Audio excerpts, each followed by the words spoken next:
More than 1 in 3 people will face cancer in their lifetime. Unfortunately, fear can stop you from getting cancer screening, but it won't stop cancer. Early detection can save your life. Don't wait for symptoms to appear to act. Cancer screening is safe, effective, and accessible for everyone, including free or low-cost screening programs. Go to cancerscreenquiz.com now and take the American Cancer Society's 2-minute cancer screening quiz to find out what screening tests are right for you. Don't wait. Take the quiz. Get screened. Go to cancerscreenquiz.com now. Cancerscreenquiz.com. Welcome to the Boneyard with Steve Robertson. As always, I am your good friend and host, Steve Robertson. Here on the Hump Day edition of the Yard. Hope things are well with you wherever you are today. A lot to talk about. As always, Mississippi State men's basketball played a very competitive game last night against the University of Kentucky. We're going to break that down in the next segment of the show. A game was much closer, I think, than most of us anticipated, including myself. I shared with you guys on Monday, I didn't expect to win the game, but no matter how this week went, my enthusiasm about Mississippi State men's basketball season this year was not going to be diminished. I'm actually encouraged. And yeah, I get it. There is a winner and a loser in an athletic sporting event, and we were the loser. But I thought we actually went out there and acquitted ourselves very well without one of our best players, Tolu Smith. And I really thought Kentucky would dominate the post. In some respects, they did. But we found a way to really push them to a very competitive game. And they were sweating it down the stretch. And I, like many of you, once State made that late run, I thought, you know what, we're going to find a way to pull this thing off. I think Iverson Boneyard was absolutely fantastic. So give Ben Howland and the Bulldogs credit for going out there. And I'm not a moral victory guy. At the end of the day, you're judged on wins and losses. But it does give me some hope for the second half of the SEC schedule. It's a very difficult stretch we're in right now, but I feel like, you know what, hey, if we can survive the week, we got a chance to make a little hay. I still believe we are an NCAA tournament team, and we'll see how things progress. A little bit later in the show, we're going to talk about the Rickea Jackson situation. She enters the NCAA transfer portal. A lot of speculation about that, and a lot of it's unfounded. I'm going to share with you what I've learned.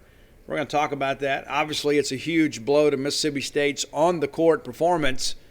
But at the end of the day, it may end up being an addition by subtraction type thing when you think about the health of our team. So we'll see how things really kind of go with that. But the reality of it is Rickea Jackson now moving on. It makes me appreciate Maya Taylor that much more. Like I've read some of these things like, Rickea signed for Vic and then played for Nikki and then played for Doug and next year's going to be a different coach. Maya Taylor went through that same experience just a year quicker. And Maya Taylor is still here and playing very, very hard for Mississippi State and really a leader on this team. And, this isn't the program that she signed up for either. She very easily could have gone in the portal, but she didn't.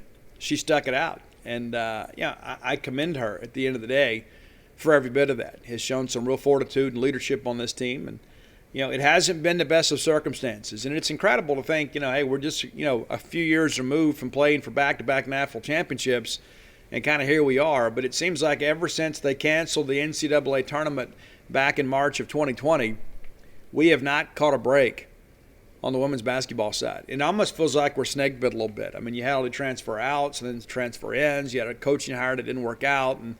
And everybody's got varying opinions on Nikki McRae-Penson. But the reality of it is the job may have proven to be a little too big for her, but we don't really know because of the circumstances that have happened in her personal life. And we still wish her all the success with every bit of that.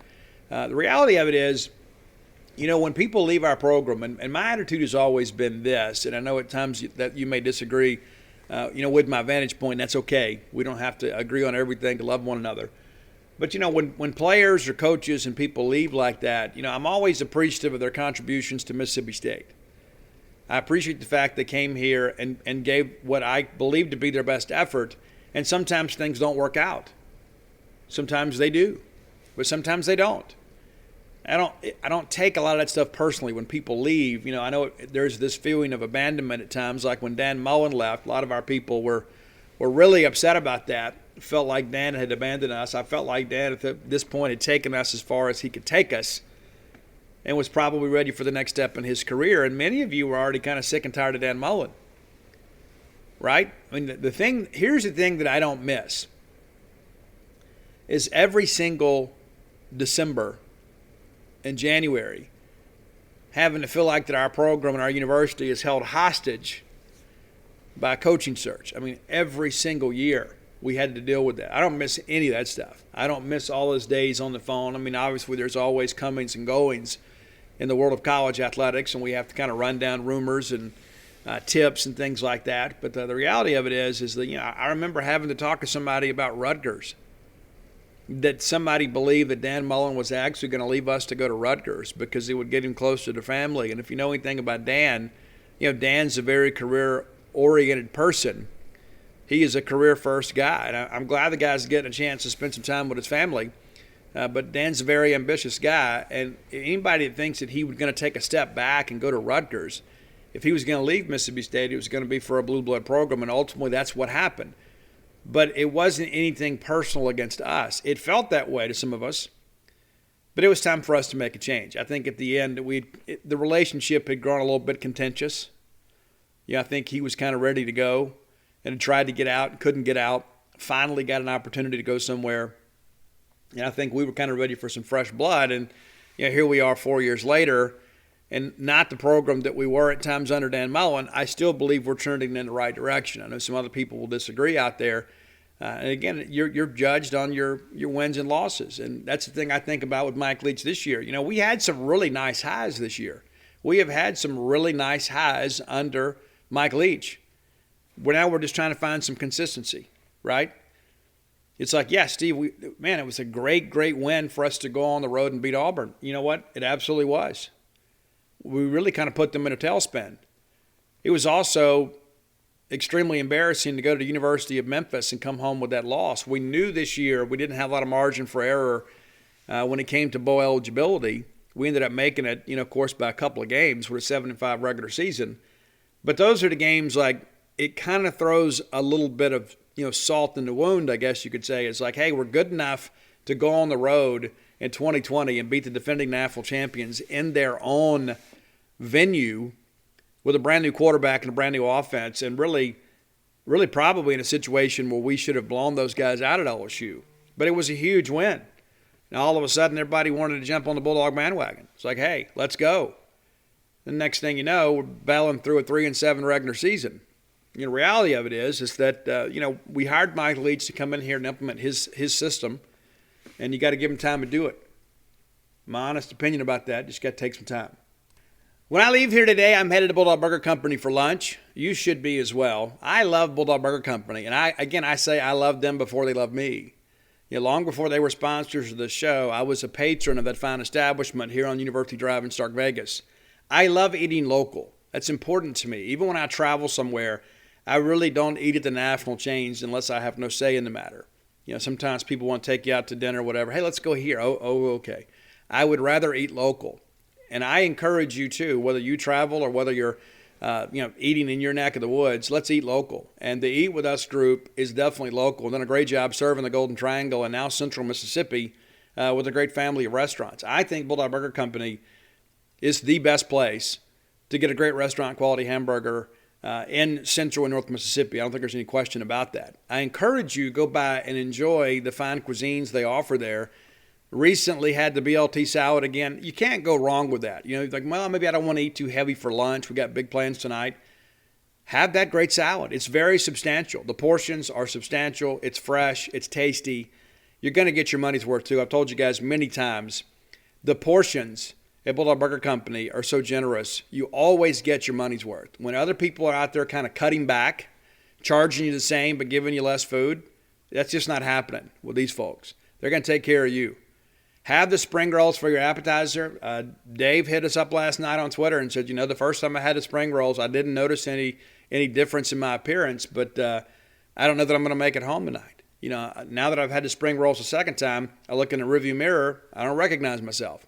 So, Dave, thanks for supporting our good friends at Bulldog Burger Company. You should, too. 3 great locations to serve you. University Drive here in Stark Vegas, Gloucester Street there in Tupelo, and, of course, the brand new one, Lake Harbor Drive in the Ridge and Flowood area. Go out and check them out today. Get that chocolate shake to go. You'll be glad you did. All right, let's talk basketball.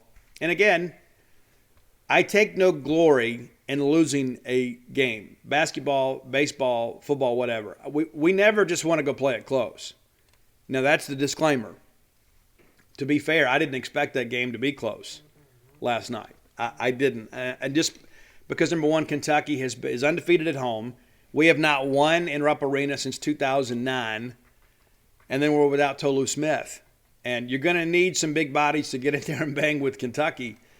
And give Javian Davis and Garrison Brooks some credit. I mean, they had some moments too, especially late, where we didn't capitalize on some opportunities. But the reality of it is that we went out there and made some things happen, and maybe played a little bit above our head. And there was a comment, I guess, last night on the broadcast, that it just kind of felt like those guys, weren't giving us any respect. The next thing you know, State makes a big run there. But, we did not get off to a very good start in any way. We actually took a 6-4 lead just a couple minutes into the game, and then that was our only lead until we got, until we made that run late. It's a 6-4 ball game. State is up 2 after an Iverson Molinar layup.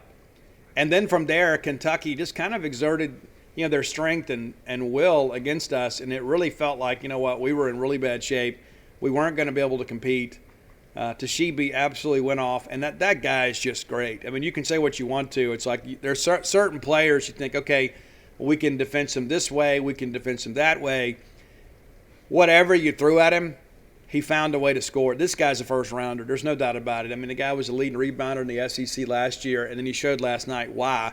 And, of course, that's the thing you think about.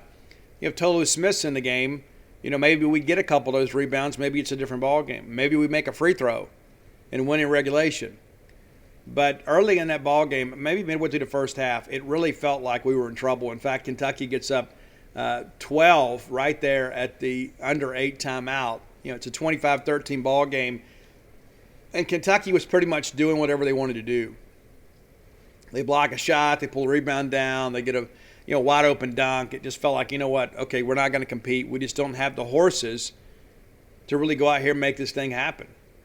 It's a 27-16 game, under 6, and then they stretch it out to a 14-point lead at 4:39. Molinar, who again was outstanding, refused to go quietly. You're thinking, okay, let's just try to get it under 10 before we get to the break. Right at 2 minutes, we pull it to 10.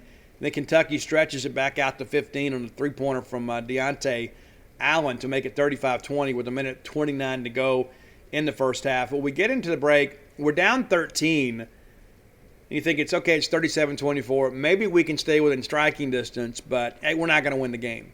That's kind of how I felt. I was like, hey, man, as long as we can avoid getting blown out, maybe that's a win for us. And, of course, it doesn't help us in the tournament, but I think maybe it helps us from a confidence level standpoint. And confidence is a difficult thing to defeat. Belief is difficult to defeat. When teams believe they're going to win and expect to win, they're like, hey, we're going to find a way. It's kind of like Mississippi State baseball. It's like, we just got to stay in this thing, and then the ghost will show up. I don't know that we had that belief at the time, but I think we developed some of that later in this ball game. And again, Kentucky comes out, goes on what, a 5-0 run to push it out 40-25. And you think, all right, well, this is it. Okay, this is the separating moment. And Kentucky, let's just be honest, they got more talent than us. And so they're the more talented team playing at home, a place they haven't lost a game this year, and then you're missing your best post player. You'd say, okay, well, we got a chance. We'll go ahead and quit right here. This is when we'll mail it in. The Kentucky lead swells to 16. It's 16:50 to go after a Keelan Grady three-pointer. The guy had a good night too. But State refused to go. Molinar again gets to the rim, makes a layup, and then we're in the ball game. And next thing you know, you look up and, okay, we're down 11. And you think, hey, if we can get a basket here and get this thing under 10, we can make it interesting. Well, sure enough, we do. Molinar again gets to the rim. And how good is that guy at finishing? He's not the biggest guy, but he's very crafty around the rim. This is a guy, too, not scared to get in there in the traffic, absorb contact. He's one of the better free throw shooters in the conference. And so it's a win-win for us. I mean, short of a turnover, which is pretty rare for Iverson. When we isolate and give him a chance to drive to the rim, because he is so good at pulling up, and that stop and pop late in the ball game was absolutely ridiculous. But we get the layup, and now it's a 9-point game, and you could sense a little bit of unrest in Kentucky. They take it back out to 15. You think, okay, all right, well, they've survived our little run here. And then you look up late, just over 10 minutes to go in the game, we're back within 10. As a matter of fact, we're within 9. We've got it less than that. And then DJ Jeffries rams home a 3, and he is not the most prolific three-point shooter by any stretch, or sometimes he takes some ill-advised shots. But he knocks this 3 down, and now it's a 6-point game, and you could really see in the countenance of the Mississippi State team, they're like, hey, we can do this. We can make this happen. I thought Kentucky was reeling just a little bit. They do get a jumper, and then they take it back out to a 10-point lead with just over 8 to go. And then Shaquille Moore, and how money has that guy been for us, man? Where would we be without Shaquille Moore? We talk all the time that Iverson needs kind of like a complimentary player in the backcourt. Well, Shaquille Moore has stepped up and taken that responsibility. And it seems like he plays his best basketball like in the last 10 minutes of the game. There's some clutch in Shaquille Moore. Well, he rams home a 3. Now it's a 7-point game. Kind of goes back and forth for a while, and then again, 6:26 to go, Shaquille drops another bomb, and now we're within 4. Kentucky has to call a timeout. They wanted to be excited in Rupp, but you could tell they were kind of sitting on their hands a little bit, like, well, what is happening? This Mississippi State team, without Tolu Smith, it's not a very prolific three-point shooting team. They've knocked down some big shots here late, and it's a 4-point ball game. At this point, I started to believe. You know, it's like you're almost afraid to. You're like, I don't want to invest in this because I think we're just going to get disappointed. And, ultimately we did. But, again, I was encouraged by our effort. Javian Davis, who I thought gave us some good minutes, knocked down a pair of free throws. Now it's a 2-point game. Kentucky counters. Brooks makes a jumper. And then Shaquille Moore again rams home a 3. Now it's a 1-point game. They go down and miss a 3. We get a foul. And we've got a chance here to make some things happen. They make the free throw, make 1 of 2. And then we tie the game up. DJ Jeffries gets fouled going to the rim on a rebound. Knocks down a pair of free throws. It is a 62 all-ball game. And then Kentucky decided, you know what, we're going to go into our guy. We're going to go down low. We're going to try to exploit the mismatch. You don't really have anybody that can lean on Big Oscar. Again, I love that guy's game. The guy's phenomenal. Plays with great effort. He's a guy that even though that he plays well against your team, you can only respect his effort. He's not one of those guys that draws negative attention to himself. He just plays a good brand of basketball. Well, he gets a dunk, very emphatic, gets the Rupp Arena on their feet. We go right down again. Boneyard to the rim, lays it up and in. It's a 64 all ball game. It felt like this was a big defining moment in the ball game, though. They go back into the post, and Toshiba up and in and gets the hoop and harm, makes the free throw, gives them a 3-point advantage, and it felt like we might be getting ready to go away. We turn the ball over. Wheeler lays it up and in for them, advances to lead to 69-64 with under 3 minutes to play. And I'll be honest, I was about ready to pack it in right here. I said, well, this is it. This is it. Kentucky will close us out. But Boneyard and the Bulldogs wouldn't go away. Make the big jumper, cuts it to 3. They miss. We pull down a rebound. Cam Matthews just, again, does all the grunt work. He's not a prolific scorer. He's a guy that sets good screens, plays good defense, pulls down the rebounds, not scared to get in there and play a physical brand of basketball. And at times he's got to learn to play better without fouling. But the reality of it is he was big. We get the ball back out to Boneyard. What do you know? It is a 69-68 ball game. State trails by 1. They make a couple free throws to push it back out to 3. And under a minute to play, Boneyard again to the paint, makes a layup, 71-70. And you're thinking, hey, if we can get a stop right here, we got a chance to take the final shot, win this game at Kentucky.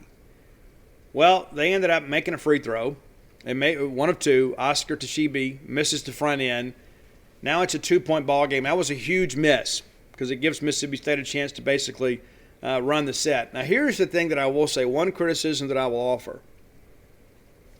I didn't like rushing there at the end. And, of course, Boneyard gets to the line, makes the free throws. But I'm thinking at that point, let's not give them an opportunity. We go down and make a play, and even if we take a lead there, you don't want to give them a chance at a final shot.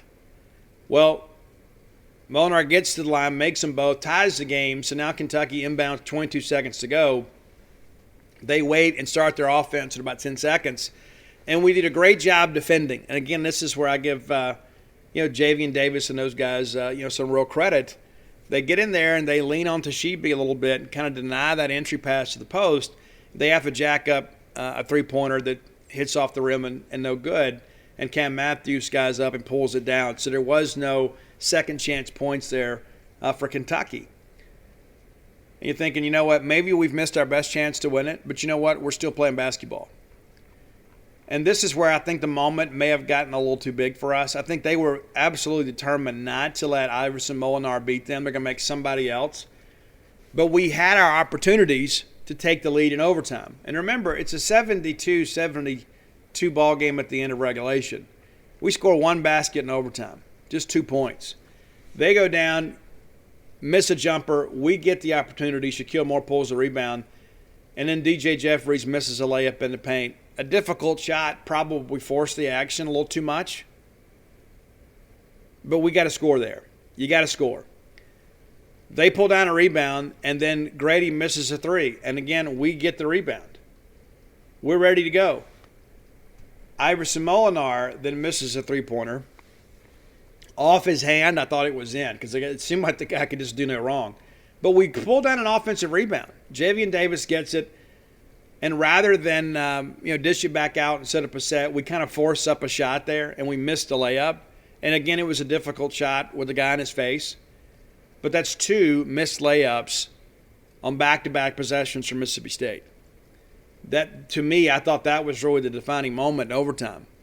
You've got a chance to take a lead on the road. And again, I think the moment got a little bit big for us. I really do. I thought they were determined to not let Molinar beat them, and some other guys I tried to step up and just couldn't get the job done. They pulled down a rebound.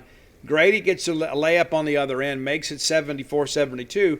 We go right back down and score. Iverson, again, scores our only basket of overtime, but tied again at 74. So at 2:43 to play, it is a tie ball game. It is basically a 3-minute game. We got to be better than them for 3 minutes. And sadly, we weren't. Grady knocks down a big three.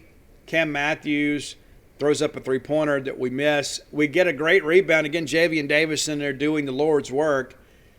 We get it out to DJ Jeffries. An ill-advised three-point attempt here. Of course, it would have tied the ball game. He didn't shoot it in rhythm. Discretion's a better part of valor. You probably got to pull that out, reset a little bit. We did, and we force a shot there. And next thing you know, they drill another three, and it's 80-74 with a minute 13 to go. And at that point, it felt like the game is over. It really did. I think the Kentucky fans felt it. I think we felt it as well. We get back in the ball game, turn it over. Garrison Brooks trying to drive to the basket, just loses the handle. Wheeler picks it up. We end up fouling, and really a good foul by Cam Matthews. It's like it's a 6-point ball game, and we're going to foul him, put him on the line, but we're not going to give him a dunk. 1 of 2 from the line from Wheeler. It's a 7-point ball game with 40 seconds, and it's going to take a lot of help here for this to happen. Again, we just couldn't make it happen. End up having a foul, and they made the 2 free throws and makes it an 8-point game, and that's it. And I may have gotten the last. More than 1 in 3 people will face cancer in their lifetime. Unfortunately, fear can stop you from getting cancer screening, but it won't stop cancer. Early detection can save your life. Don't wait for symptoms to appear to act. Cancer screening is safe, effective, and accessible for everyone, including free or low-cost screening programs. Go to CancerScreenQuiz.com now and take the American Cancer Society's 2-minute cancer screening quiz to find out what screening tests are right for you. Don't wait. Take the quiz. Get screened. Go to CancerScreenQuiz.com now. CancerScreenQuiz.com. Went wrong, but Iverson Molinar misses the late layup. And again, we lose the ball game. Okay, that's the reality of it. We lose the game. But it's a game we didn't even expect to be in, to be honest with you. I know all of us thinking, hey, I hope so. You feel this. Doesn't always work out. Kentucky wins the first half 37-24. Mississippi State wins the second half 48-35. If somebody told you that we would go on the road at Rupp and nearly put up a half 100 in the second half, you probably wouldn't have believed it. I don't know that I would have believed it. But we did it. And we offensively, there are many times that we are very offensively challenged. And I think sometimes, and I thought we saw this last night, let's just kind of simplify things and run some sets for Molinar, get some screens, and then kind of let him operate. Let him be the floor general. Let him decide if he wants to get to the rim.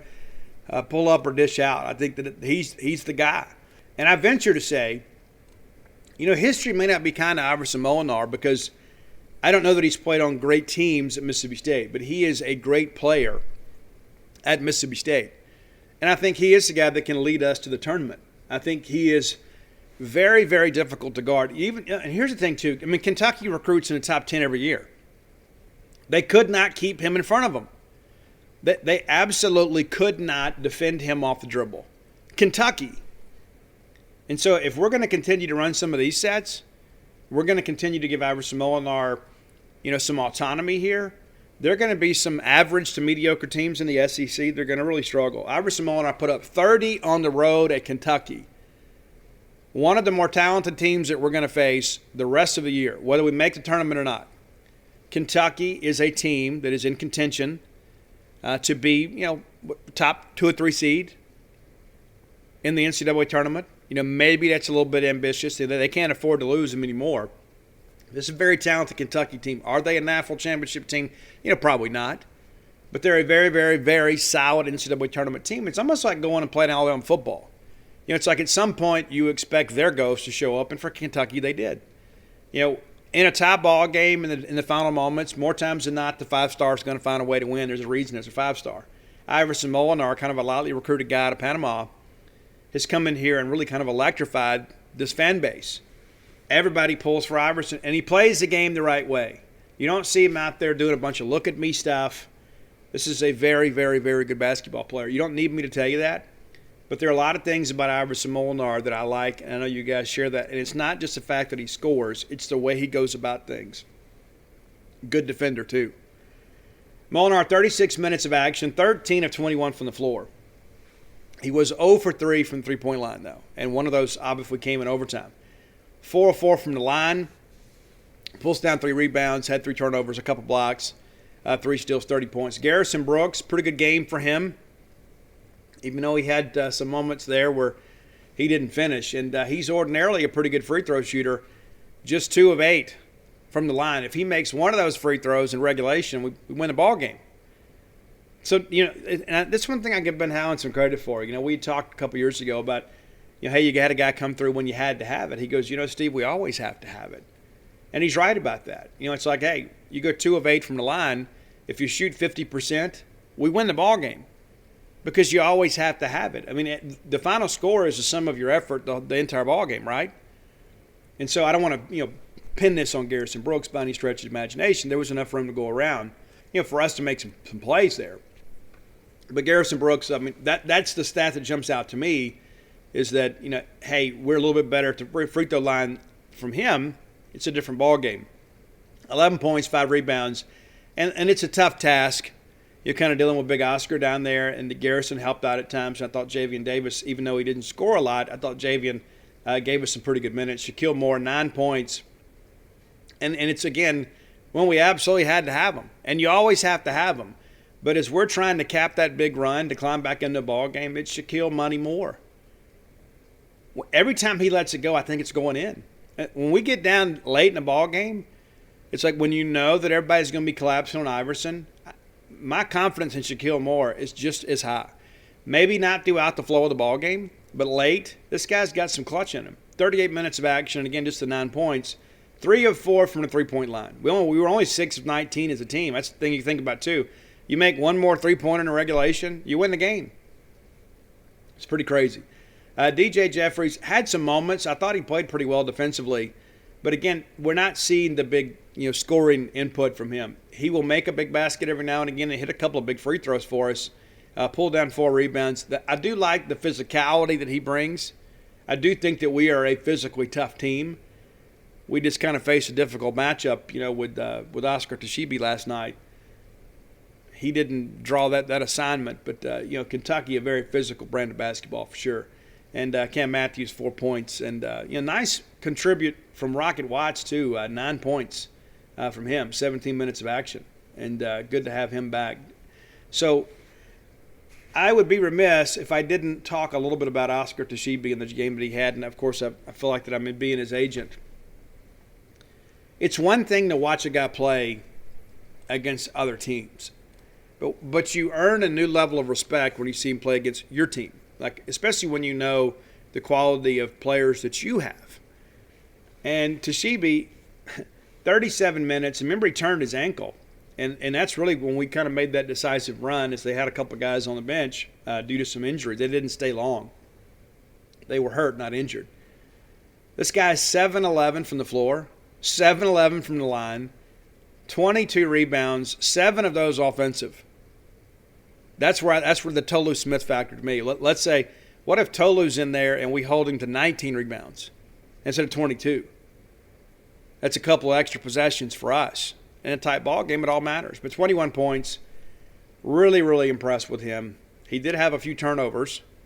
A couple times he put it on the floor and lost it. And, Keelan Grady knocked down 18, 4 of 11 from 3. And this is not a prolific three-point shooting team, but they made them when it mattered most. 6 of 23. And the perimeter defense has kind of been our Achilles heel. We held Keelan Grady to 2 of 9 most of the game, and then in overtime he knocks down back-to-back threes. And, again, that's what great players do. So that's your wrap. And, I'm not going to review the standings. We'll do that later on Friday.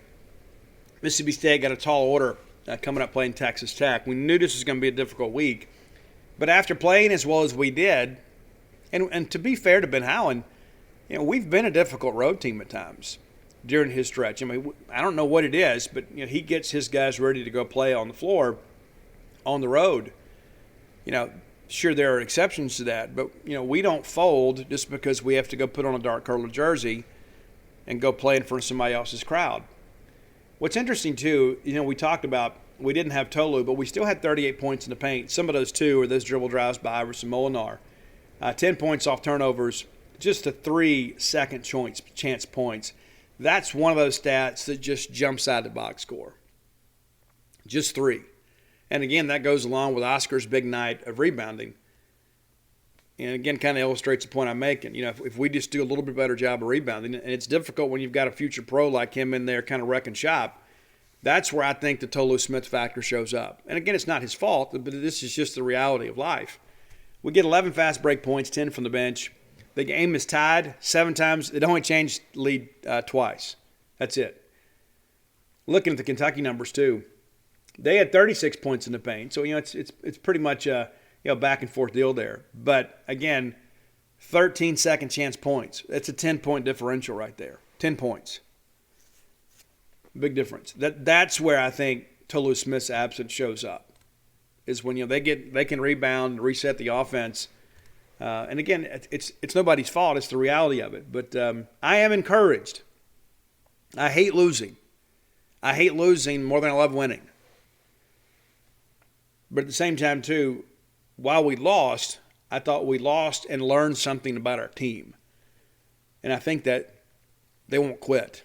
They absolutely will not quit. I thought we got a little bit gassed late, and our shot selection was awful in overtime. Not going to excuse that in any way whatsoever.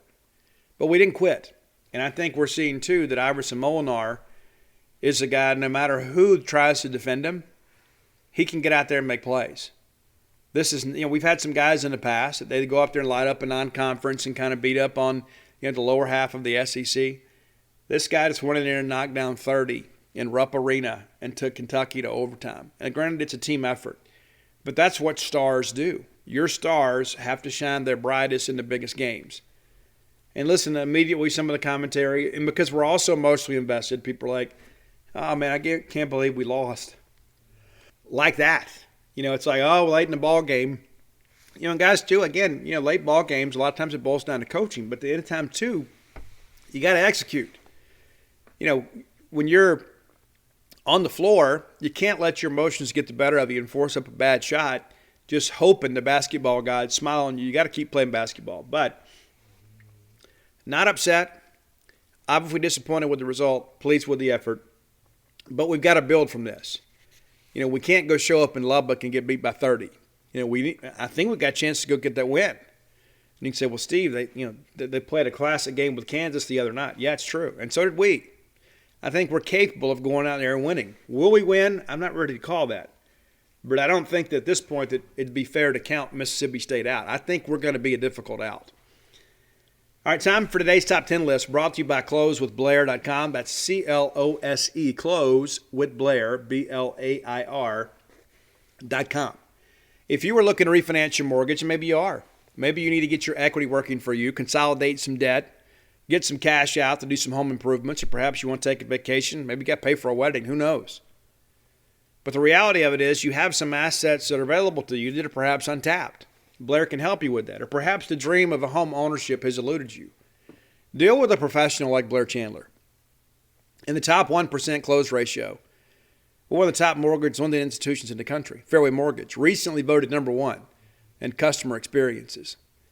So you're getting a great company, and you're getting a great guy that's doing it for 21 years. You know, anybody that does anything for 21 years has some staying power, right? I mean, listen, let's all be honest. We all bounce around. We kind of find where we fit.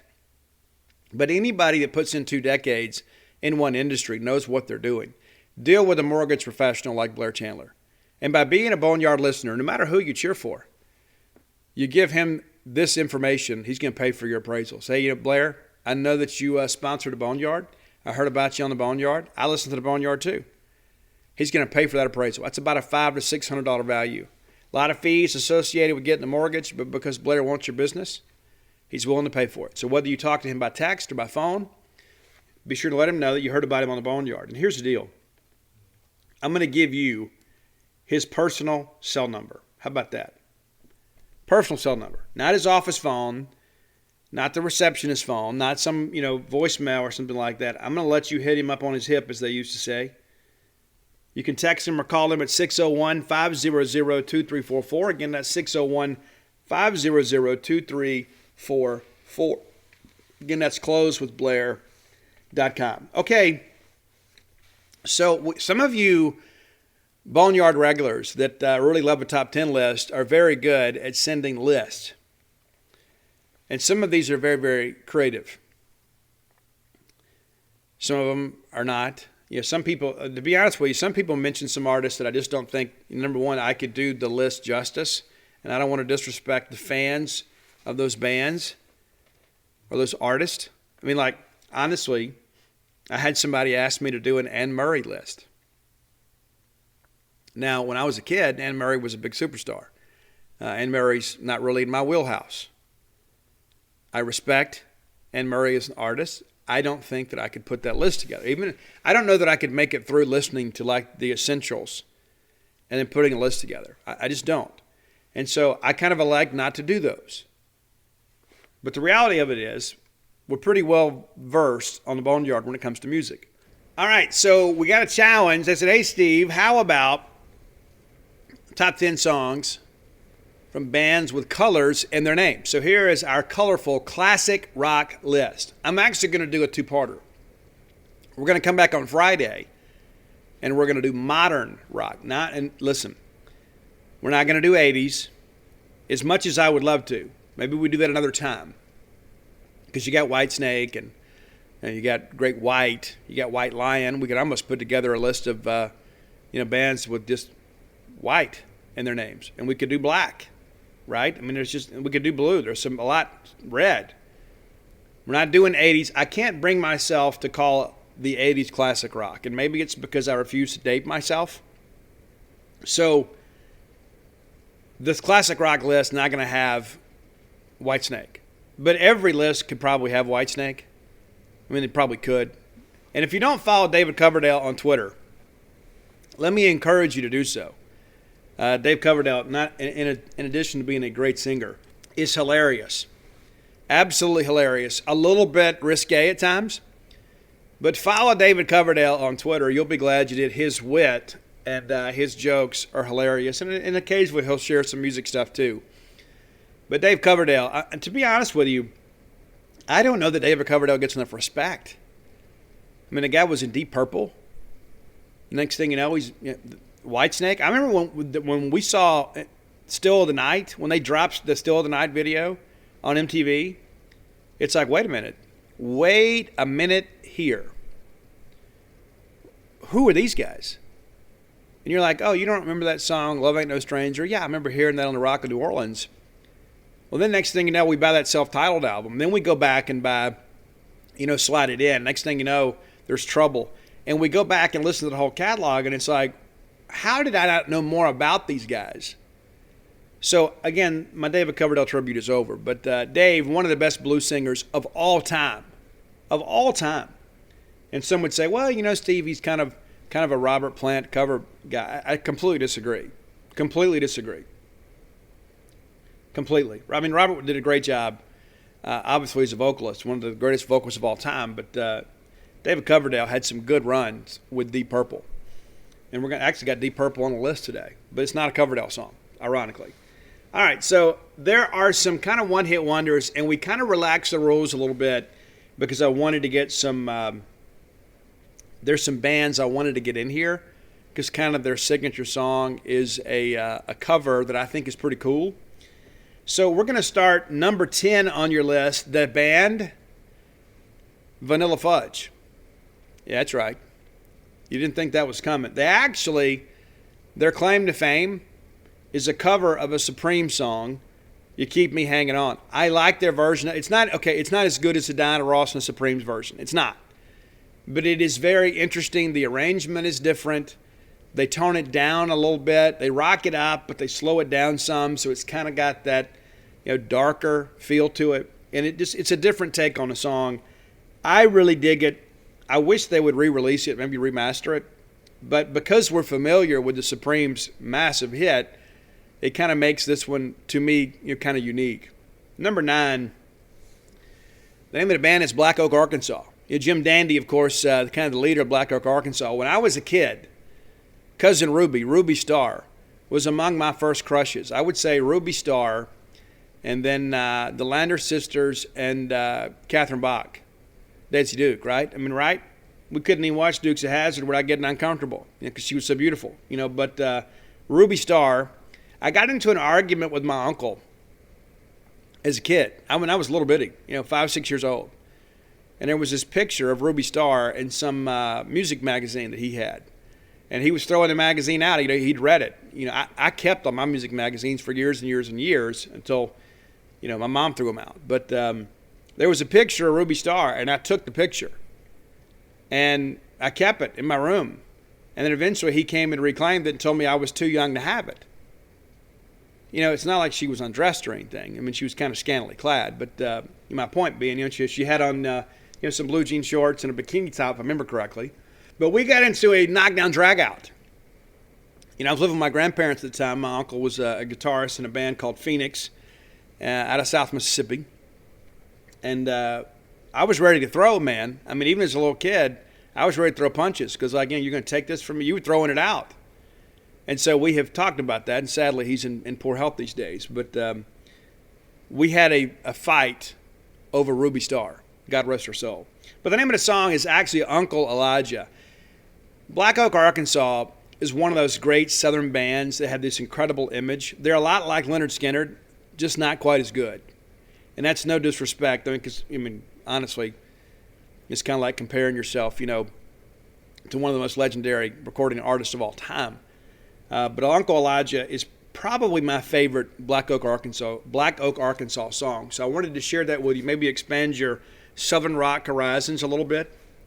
Number 8, also a cover song. And I love covers on here, but we try to keep them off the list. But again, I wanted to get Blue Cheer on here too.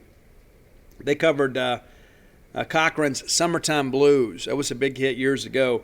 I like Blue Cheer's version. I won't say I like it better, but I do like their arrangement. I like their rendition of it. They're a band too that kind of hit or miss at times. They actually reunited earlier this decade, spent some time on the road. So check that one out too. Number 7, and this was important to me. I wanted to get Blondie and Debbie Harry on the list.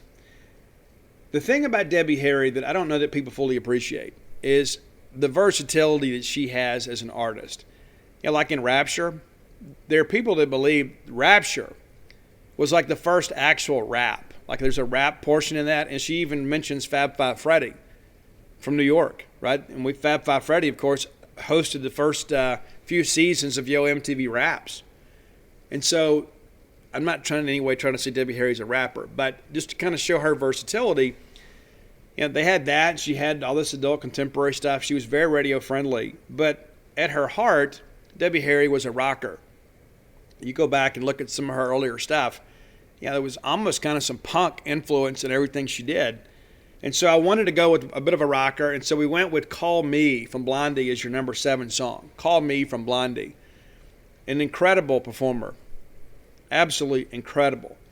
And again, it's as we've all gotten older, at times we kind of forget how huge certain artists were. Blondie was everywhere in the early 80s.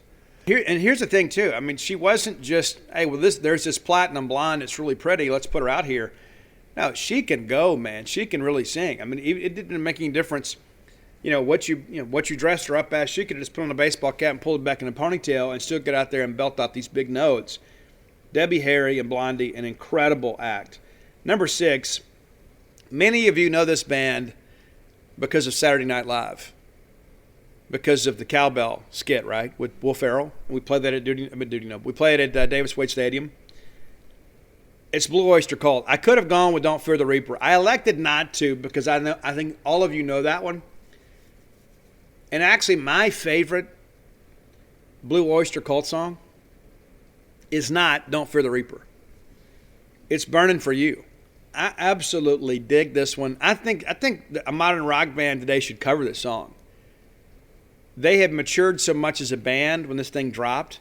The harmonies on the chorus are great, but they're not like huge 80s choruses.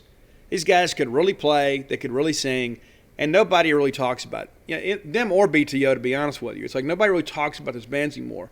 And that's why I wanted to kind of maybe give you something that you weren't quite as familiar with, especially you younger guys. Number 5. This song actually appeared on the Miami Vice soundtrack. You can say, well, Steve, I thought we weren't doing 80s. Well, we're talking about the band Golden Earring. They reunited in the 80s and really had new life in that band. Of course, many of you know Golden Earring from Radar Love, which is an absolute classic song. It's a great driving song. And I actually like White Line's version of it. I think they did a great job on the song. But I went with Twilight Zone off the Miami Vice soundtrack.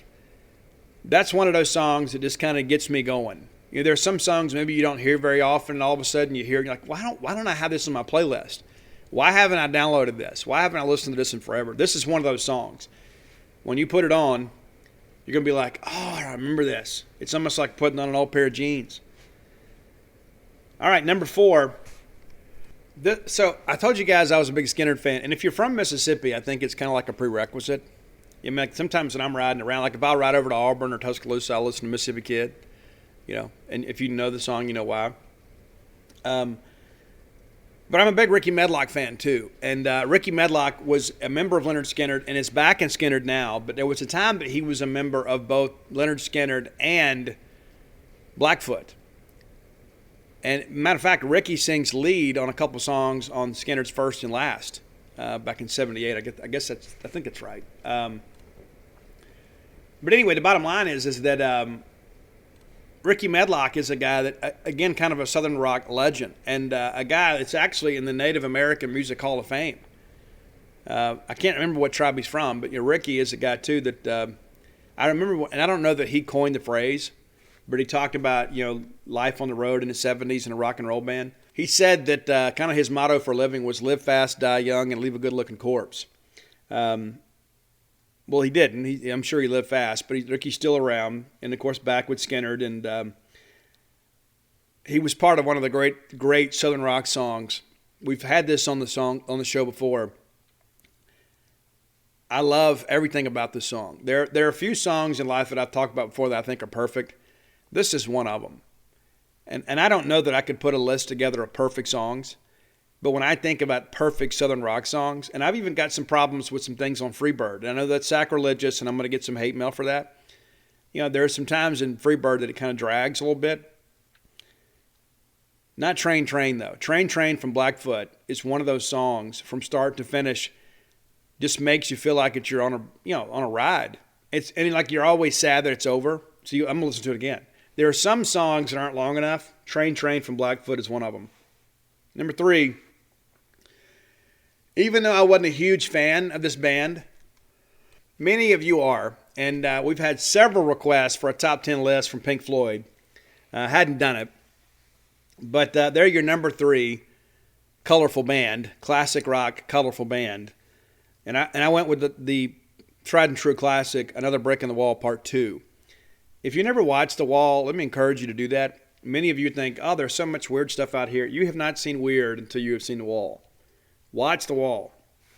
They used to play it at the planetarium. And then let's just say that some people would take some mood-enhancing type medication and go watch The Wall at the planetarium because of how crazy it is. They don't do that kind of stuff anymore, I don't think. I think all that ended when I quit. But anyway, Another Brick in the Wall, Pink Floyd, number 3. Number 2, now, some are going to argue and say, hey, Steve, I don't like this band as much as Pink Floyd, and that's okay. That is perfectly okay. But I love Deep Purple. I love every version of Deep Purple. You go all the way back, to the late 60s, early 70s. You go back to Highway Star or Smoke on the Water. It is incredible what the catalog Deep Purple has. I love it. They're a true rock and roll legendary band. But I went with a more modern song. I say more modern. Really not maybe in their heyday. I love the Perfect Strangers album. I do. I think it's great from start to finish. Probably a little bit underutilized by the radio DJs of our time. Everybody's like, well, we'll play Smoke on the Water, we'll play Highway Star and call it a day. No, I think it's wrong. I think it's wrong. But I went with Knocking at Your Back Door. I love the song. I love how it's kind of, there's like that synth part at the beginning, and it kind of begins to build, and then the guitar comes in. And Ritchie Blackmore, people forget. It's like, and that's the thing, too, that I love about doing these lists and stuff. It gives me a chance to talk about some of these legendary musicians and maybe introduce them to people, new fans. But if you don't know much about Ritchie Blackmore, let me encourage you, just go put in Ritchie Blackmore Wikipedia and then just sit there and read for a while. The guy was an incredibly intriguing person and an incredible guitarist. But he was a guy, too, that had these eclectic qualities about himself that really kind of set him apart. He wasn't like your typical rocker. I mean, he had the rock and roll lifestyle, obviously, but a little more to him than I think people fully appreciate. But number 1 on the list, could have gone a lot of different directions, with Black Sabbath, your number 1 band, classic rock band, with a color in their name, is Black Sabbath. I could have done a bunch of different stuff here, but I decided, let's go out on a song that we all know that makes you want to get your fist in the air. And I think every metal band at some point in their history has played this, whether it be in the garage rehearsal or as a cover song live. But it's Paranoid. And I actually like the live version better. And again, we talk about guitar players. Tommy Iommi is just one of those guys. There are a lot of metal bands and albums and songs that kind of draw lineage to Paranoid and this Black Sabbath version with Ozzy. I mean, we talk about when music really changed. Black Sabbath, brought in a lot of this dark imagery and sang about things, and they tuned down, and next thing you know, people kind of responded, and it was really the birth of a new genre in music. It absolutely was. All that stuff, with Motley and Iron Maiden, and everybody was being more mysterious and trying to be a little darker with the stuff they did. All of that is just really rooted in Black Sabbath, and I don't think people fully appreciate that. And people say, "Oh, Ozzy's great." Ozzy was great before he was just Ozzy. Ozzy was great when he was in Black Sabbath, and Black Sabbath continued for a while after that. Ronnie James Dio was a singer for a while. If memory serves me correct, Ray Gillen from Badlands was a singer for a while. And so Black Sabbath's an institution. And so I don't know that you could put a list together like this, and it's weird to have Blondie and Black Sabbath together, but we do. A very interesting list. I know a lot of these songs and bands you're familiar with, and maybe perhaps you haven't listened to in a while. But we're going to come back on Friday, and we're going to do modern rock. modern rock, as in this century. So I'm not going back to the 80s. Maybe we do that another time. But we're going to knock this out. Some modern rock bands that have a great sound. Let me give you a little bit of a spoiler. There's going to be a band on that list called Black Tide. Black Tide. If you're unfamiliar with them, maybe do a crash course in the next couple days. You'll be glad you did. All right, let's thank our good friends at Campus Bookmart. Standing man, Miss Kathy Brown, the lovely, talented Susie. Great people, man, doing a great job at a great price. Campus Bookmart, a Starkvillian institution. I had a lot of people tell me, hey, Steve, I didn't shop at Campus Bookmart until they began sponsoring the Boneyard. Now I wonder why I waited so long. What are you waiting for? Great selection, great food, great people. Sometimes I get a little bit tongue-tied. But yeah, I guess Stan will probably feed you too if you're starving. But the reality of it is you're looking for Mississippi State merchandise. You're going to find the great selection at Campus Bookmart. Miss Kathy Brown does a fantastic job buying and finding items. And here's the thing too, I don't know you guys appreciate. Every week during football season, Kathy Brown puts together a victory shirt.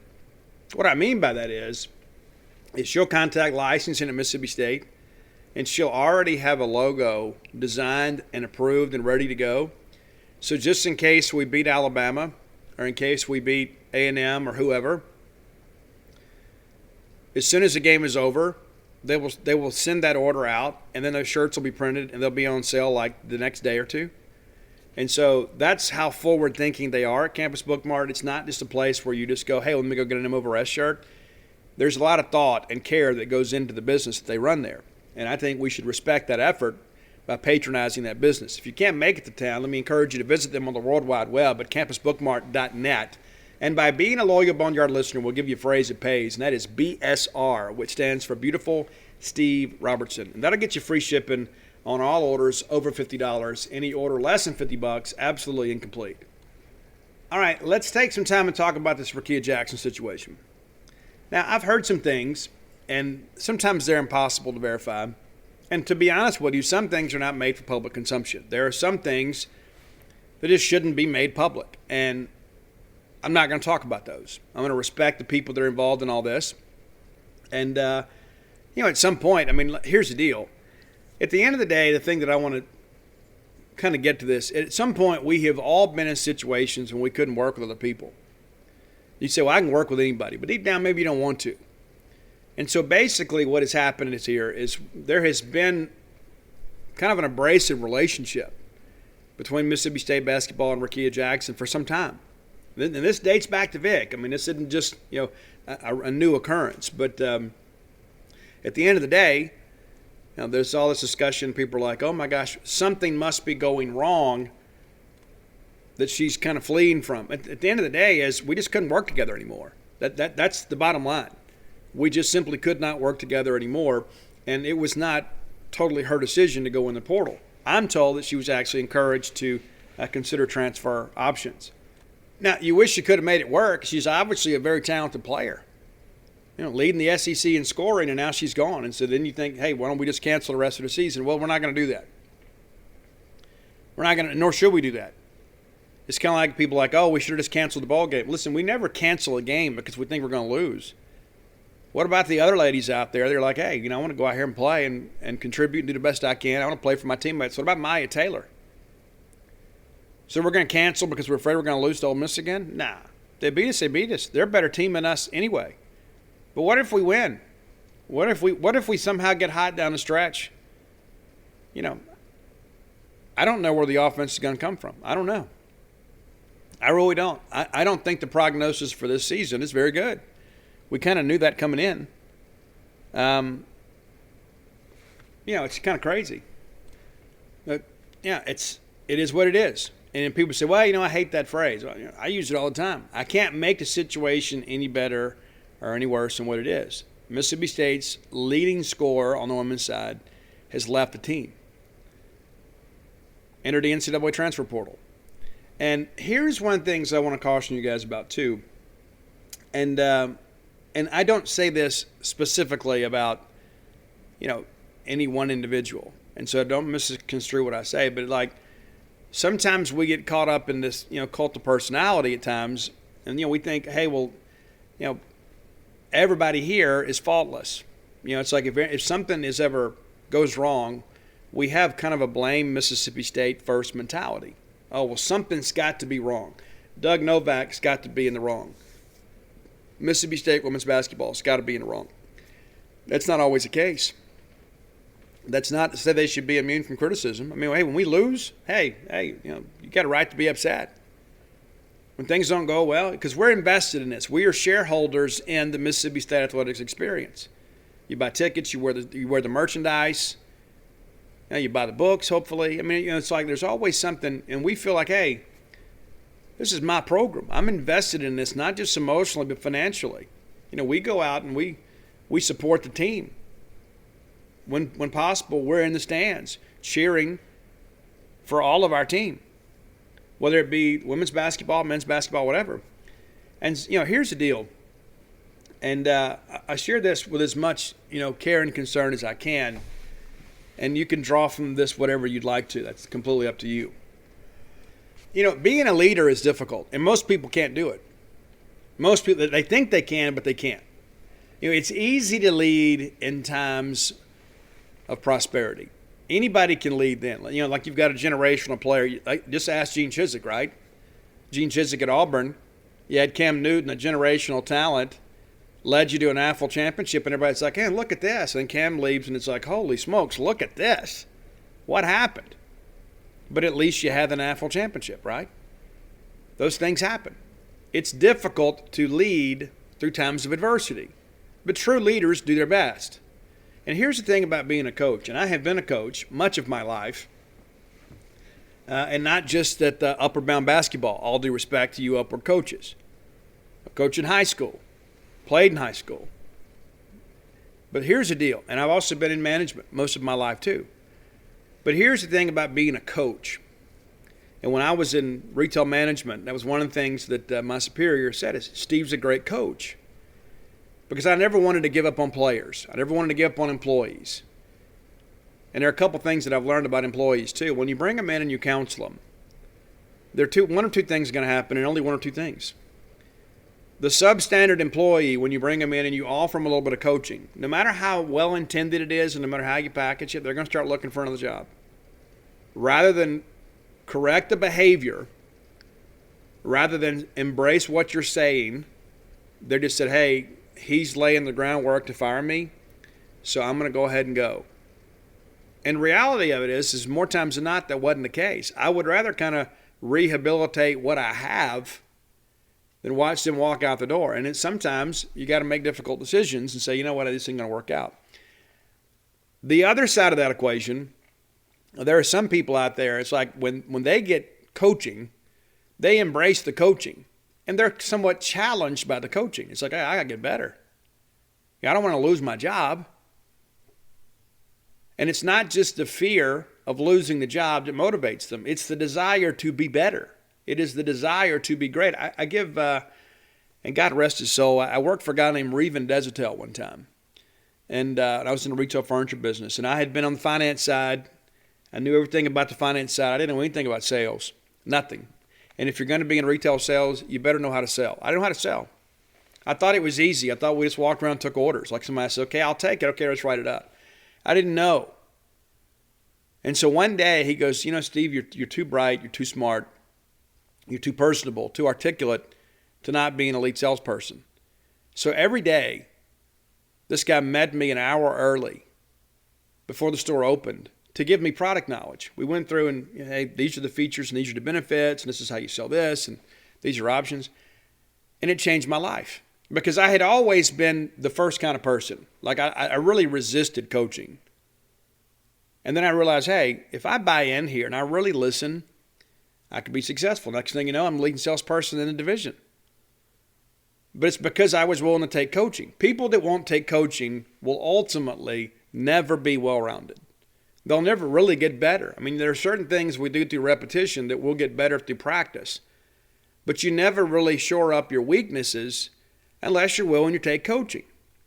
And as a job as a coach, it's your job to coach them and get them to a point where you can get the most out of them. There are some people that never truly figure things out, despite their best efforts. But sometimes as a coach, sometimes in a ball game, you got to pull somebody. Sometimes you got to sit somebody on the bench. Sometimes you got to cut somebody for the betterment of your team. And one of the things that I love about social media is that anybody can use it. And one of the things that I hate about social media is that anybody can use it. And so we get out of here and we don't know anything. We know nothing. If we knew that we knew nothing, that would be something. But we don't even know that. And I'm borrowing that from Point Break, in case you didn't know. But we don't know. And so then there's this vacuum, for information. It's like we don't know details, so we begin to kind of fill it in with our own imagination. But coaching's tough. Coaching's tough, especially when you got to coach players that maybe you didn't choose. And sometimes, too, you have personalities on your team that just don't mesh well together. And you do the best you can as a coach to try to, navigate through that and put together a cohesive team. You do. You do your best. And sometimes you just kind of realize, hey, this is just simply not going to work. And so at the end of the day, we talk about this Rakia Jackson thing. There is no doubt she is an extremely talented player. She is. But the relationship between her and Mississippi State basketball had just kind of reached a point that we could no longer work together. That's as simple as I can say it. We could just simply no longer continue to have a relationship together. And you know what? She may go somewhere else and just have an outstanding career. And maybe that's best for her. Maybe a fresh start will be best for her. Maybe she'll have an opportunity to go somewhere else, get a fresh start, and say, you know what? This is a better opportunity for me. And you know what? So be it. But the social media stuff sometimes, when we have all these, there's always people, well, this is what I heard. And sometimes there is some substance to that. Sometimes. A lot of times what happens is, we have this blame Mississippi State first mentality segment of our fan base. And in this situation here, anybody blaming Mississippi State for all this, they're wrong. Mississippi State, dating all the way back to Vic Schaefer, has been extremely patient in this situation.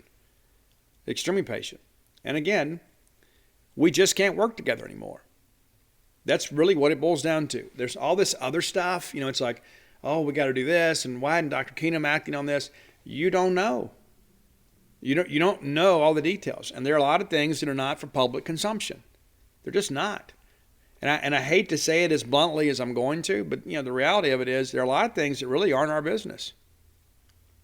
As much as we love Mississippi State and as much as we cheer for the Bulldogs, there are some things that happen that just aren't our business. That doesn't mean that the people involved are bad people. It just means that sometimes things happen and they have to be dealt with.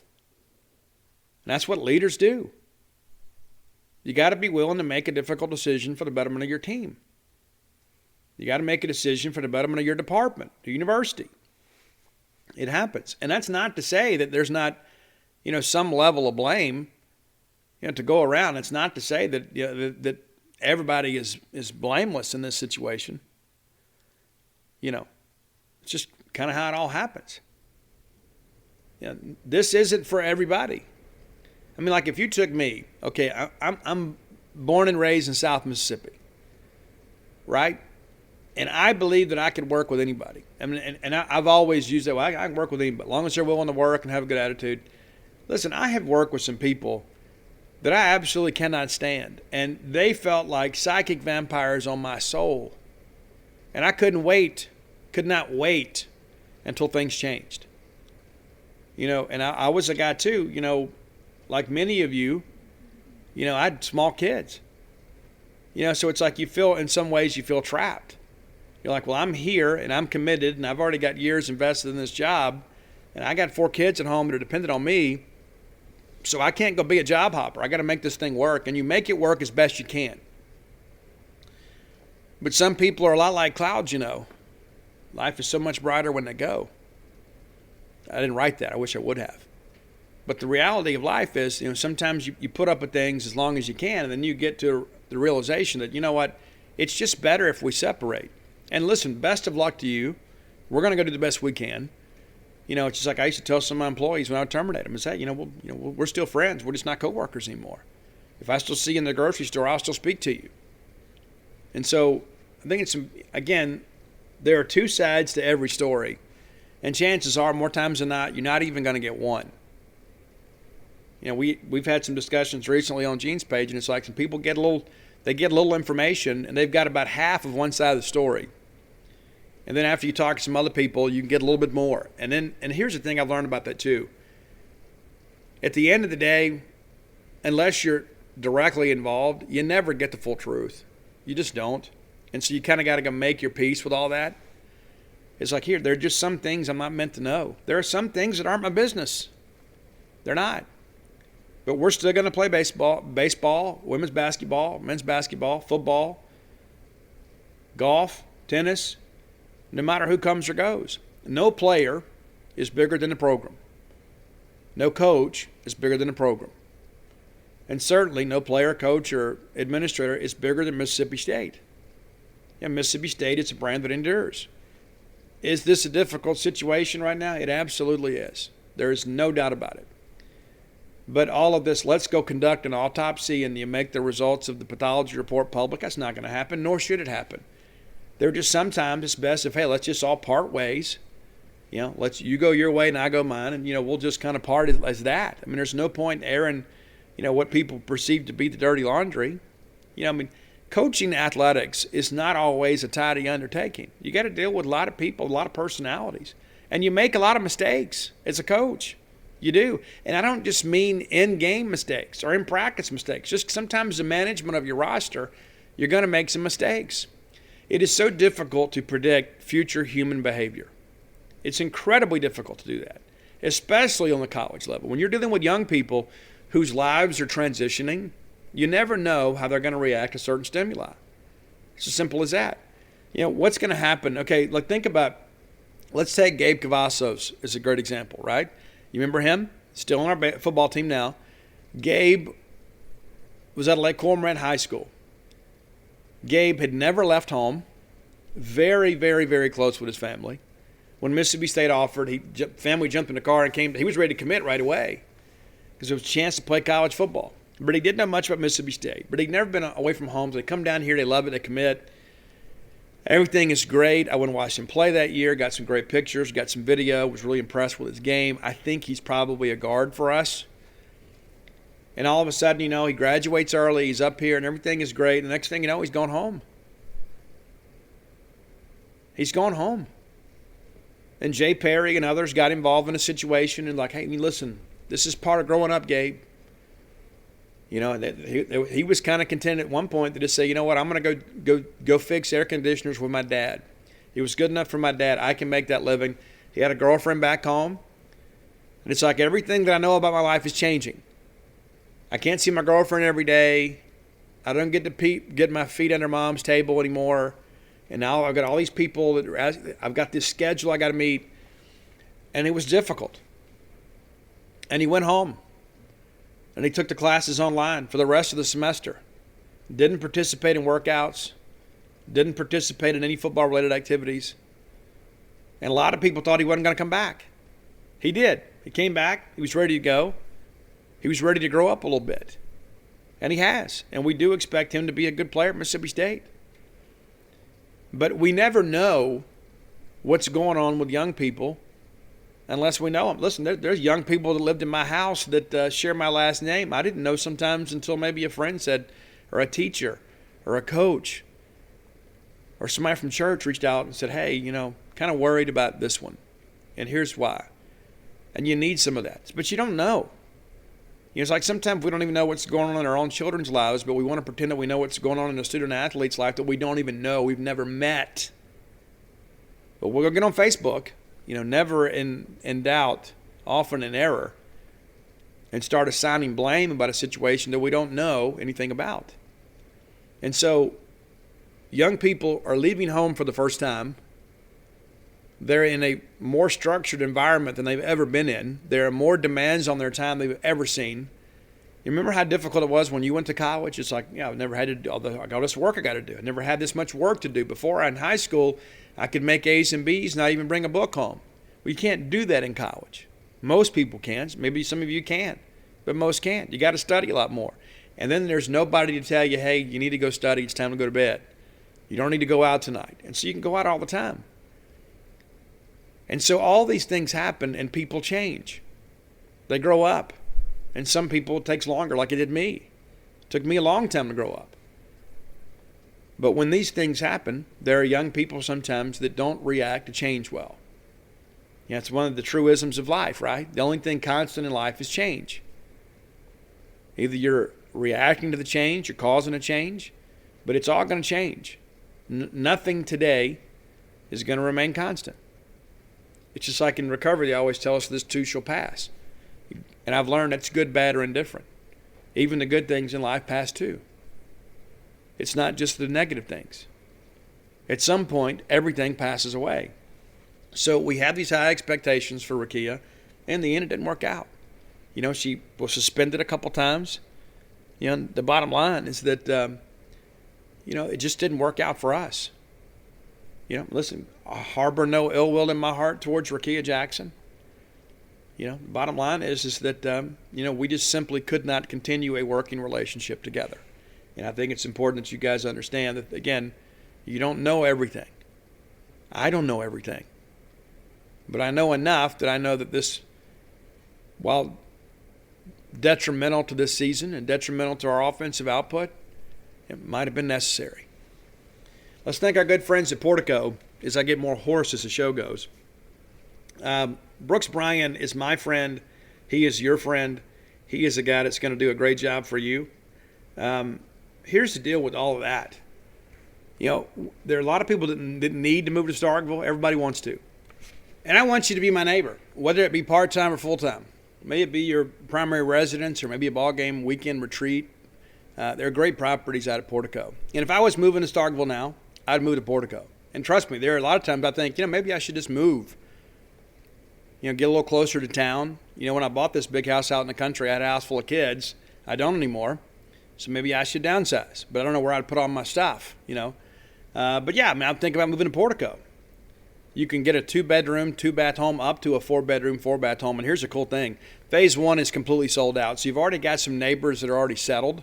And they're good folks. But Phase 2, that's all getting up and running. And here's the deal. You can pick out your lot. You can pick out your house plans right now. You can have some say in how that home is built. So you get it more of how you want it. How many times do you go buy a house and you're like, well, I love everything but this. And you say, well, eventually we're going to redo this. And you never do. You just kind of have that built-in resentment every time you pass by it. One of these days when we get some money, why not go ahead and save yourself that aggravation and kind of get involved in the construction process with our friends at Portico. Very easy to find. You turn off of 82 on a 12. The very first right is Pat Station Road. You've passed that a million times going to ball games. You could live there. You take that right, next thing you know, you're Portico. 1.1 miles from the Mississippi State campus. Great people, man. Absolutely great people over there on the business side of campus. It's really, really quiet, but you're close enough for convenience, but far enough away to have a little privacy. If you need more information, and I'm sure you do, give Brooks Bryan a call at 601-416-8075. Again, 601-416-8075. A great neighborhood, man, doing a great job. And you can kind of get in now, get that new construction in your life and kind of get it how you want it. Make Portico your next move. All right, in the time we have left before I go to Bulldog Burger Company, let's talk a little bit about recruiting. We're down to the final weekend, and as it stands today, it appears that Mississippi State will have 3, possibly 4 visitors this weekend. Now, we did have a couple of guys that are long-time commitments that did not visit in December. And, the thing about it is nowadays, like the commitment list is broken into so many different sections now. Like you got enrollees, you got signees, you got commitments, you got transfers. It's a lot to keep up with. So we do it for you.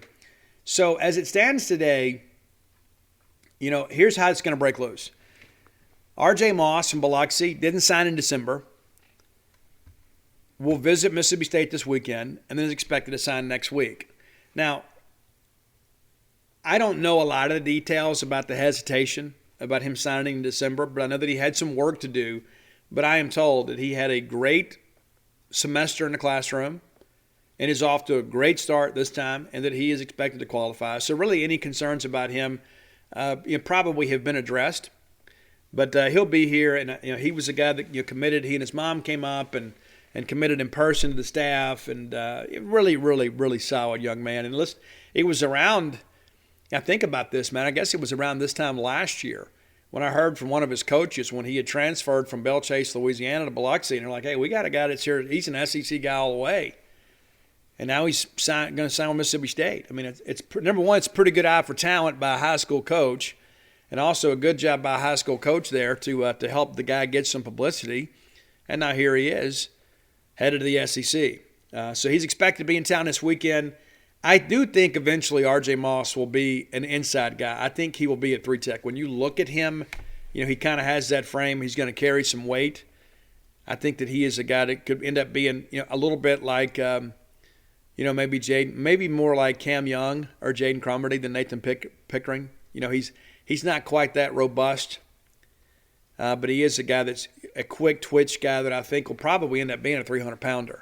I think he will add some mass and do a good job for Mississippi State. Now, in addition to that, we got Ja'Vay Gilmore, who did sign with Mississippi State in December but has not visited. And again, I don't know all the limitations behind that. Maybe it's a clearinghouse thing. Like you have to be enrolled with the clearinghouse. You have to have like an ACT score on file with the clearinghouse in order to take official visits. I don't know if any of that applies to him, but that could be a possible explanation. And at the end of the day, it really doesn't matter. He signed, and there were many guys back in the day, back when we had the one national signing day, that they would sign with us in February and then take their official visit like as part of Super Bulldog weekend, because maybe they hadn't taken the ACT. Many young people take it the spring semester of their junior year, and there are others that just kind of wait and take it the spring of their senior year. And so if you didn't have an ACT score on file, you couldn't take an official visit. And so then they would sign with Mississippi State, take the ACT in March, and back in those days it was a little more difficult, the scheduling. They didn't give it at schools like they do today. You had to sign up for the ACT and go to somebody else's school, or go to Wayne County to take the ACT. And so it was, they would wait and say, hey, we're going to take one shot at this. We're going to go through our ACT prep and take a shot. And then those guys would qualify, and you'd never know the difference, right? So I don't know if that applies to Ja'Vay, but I love this guy's game. LSU liked him as a tight end.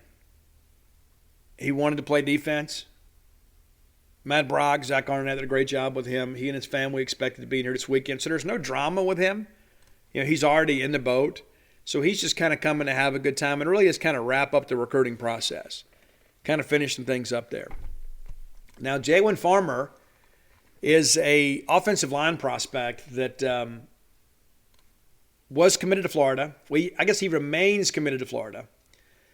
However, because of the coaching change in Gainesville, he elected not to sign in December. Wanted to wait, see who was hired, kind of build a relationship with the new staff in Florida, and then kind of go from there. He has visited Florida, met with Billy Napier and that group. He visited Auburn last weekend and will visit Mississippi State this weekend. He's out of Covington, Georgia, Eastside High School, 6'5", 325, considered one of the top inside offensive lineman in the state of Georgia. Does that mean that he plays guard for us? He could play right tackle for us.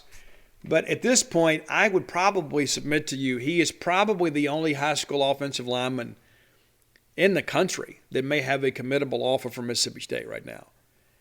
I think you can afford to be picky when you've already got, a handful of guys already in. You've already got your 3 high school signees, Percy Lewis, and of course you just added Stephen Lasoya from Middle Tennessee. And so you don't have to just go get a guy to get a guy. You don't just need a body.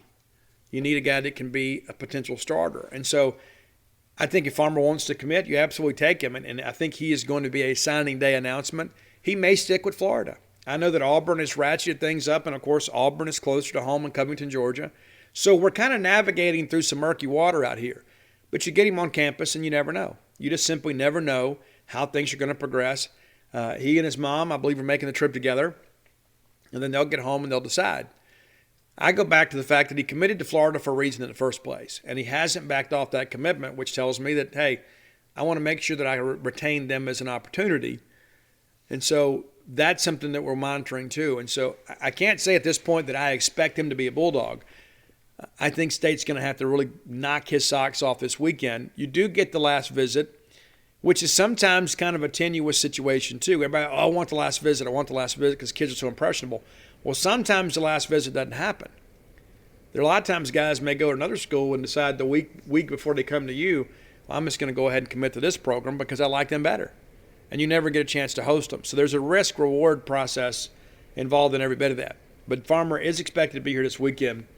And then yesterday, just kind of talking to some colleagues around the network, I find out that Jamarian Burt, a safety prospect out of Ocala, Florida, is also contemplating taking a visit to Mississippi State this weekend. He visited Oklahoma.